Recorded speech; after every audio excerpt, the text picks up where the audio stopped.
আসসালামু আলাইকুম। মামা ভালো আছেন তো না? আলহামদুলিল্লাহ ভালো ভালো আছি। আমি আপনাদের সামনে কথা বলতেছি হলো, তাকে পরিচয় করায় দেওয়ার কিছু নাই। উনি হলো সারা বাংলাদেশের, সারা বিশ্বের বাংলা ভাষাভাষী যত ভাই বন্ধুরা আছেন তারা সকলে কিন্তু ওনাকে চিনেন। মাওলানা রফিকুল ইসলাম মাদানী উনি। আমি মামার কাছে একটা বিষয় জানতে চাই, এটা হলো আমরা যুবক যারা, ইয়াং যারা, তাদের উদ্দেশ্যে আপনি কিছু বলবেন। এবং আপনি এত সুন্দর গঠনমূলক ইসলামিক বক্তব্যগুলা এত কঠিন করে কিভাবে বলেন, আমি এটা আপনাদের মাধ্যমে জানতে চাই আর কি। দর্শকদেরকে একটু বললে সবাই উপকৃত হতো। আসসালামু আলাইকুম ওয়া রাহমাতুল্লাহ। ইন্নাল হামদুলিল্লাহ নাহমাদুহু ওয়া নুসাল্লি আলা রাসূলিহিল কারীম, আম্মা বা'দ। প্রিয় যুবক ভাইরা, দেশ এবং প্রবাস থেকে যে যেখান থেকে আমাদেরকে দেখছেন, আমি তাদের উদ্দেশ্যে বলবো, আল্লাহ পাক রব্বুল আলামিন কোরআন কারীমের মধ্যে বলেছেন, ফাফিরু ইলাল্লাহ, তোমরা আল্লাহর দিকে ফিরে আসো। বান্দা যখন তার মালিকের দিকে ফিরে আসে, খাঁটি তওবা করে, সমস্ত পাপ কাজ ছেড়ে দেয়, আল্লাহ পাক এত খুশি হন যে মরুভূমির মধ্যে একটা মানুষ যখন তার আর কোনো বাহন থাকে না, একটা উটই থাকে, আর হঠাৎ করে সে ঘুমিয়ে যায় ক্লান্ত অবস্থায়, উঠে দেখে তার উটটা নাই। সে অবস্থায় চতুর্দিকে বালু আর বালু।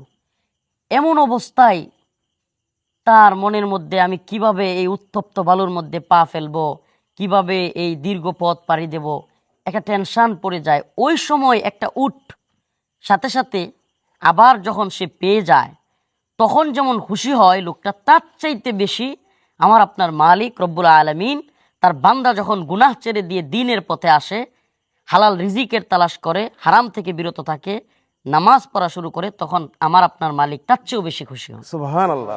অতএব আমি যুবকদের উদ্দেশ্যে করে বলবো, প্রিয় যুবক ভাইরা, আসুন আমরা নামাজ পড়ি, নেশা জাতীয় বিষয় থেকে আমরা দূরে থাকি, আমরা অশ্লীল বেহায়াপনা এবং বিভিন্ন ধরনের খারাপ ভিডিও দেখা, এ সমস্ত ফিতনা থেকে আমরা দূরে থাকি। আল্লাহ পাক আমাদের সবাইকে দ্বীনের পথে চলার, দ্বীনের পথে আল্লাহ পাকের দিকে ফিরে আসবার তৌফিক দান করুক। আসসালামু আলাইকুম ওয়া রাহমাতুল্লাহি ওয়া বারাকাতুহু। অসংখ্য ধন্যবাদ প্রিয় মামা আপনাকে সময় দেওয়ার জন্য। ঠিক আছে। প্রিয় আমান। আসসালামু আলাইকুম ওরহমতুল্লাহি বারাকাতুহু। প্রিয় ভাই বন্ধুগণ, আপনারা ওনাকে সকলে চিনেন, বাংলা ভাষাভাষী সারা বিশ্বের সকল ভাই বন্ধুগণ আপনারা চিনেন। একজন রফিকুল ইসলাম মাদানী, তিনি এত ছোট, এত বডি স্ট্রাকচার কম, এরকম অনেক টল কিন্তু আপনারা তাকে নিয়ে করেছেন। কিন্তু একজন রফিকুল ইসলাম মাদানী তিনি কি করতে পারেন, এটাই যে আপনারা দেখুন। এই যে এত সুন্দর একটি পরিবেশ করে একটি মসজিদ করেছেন, পাশাপাশি একটি মাদ্রাসা করেছেন।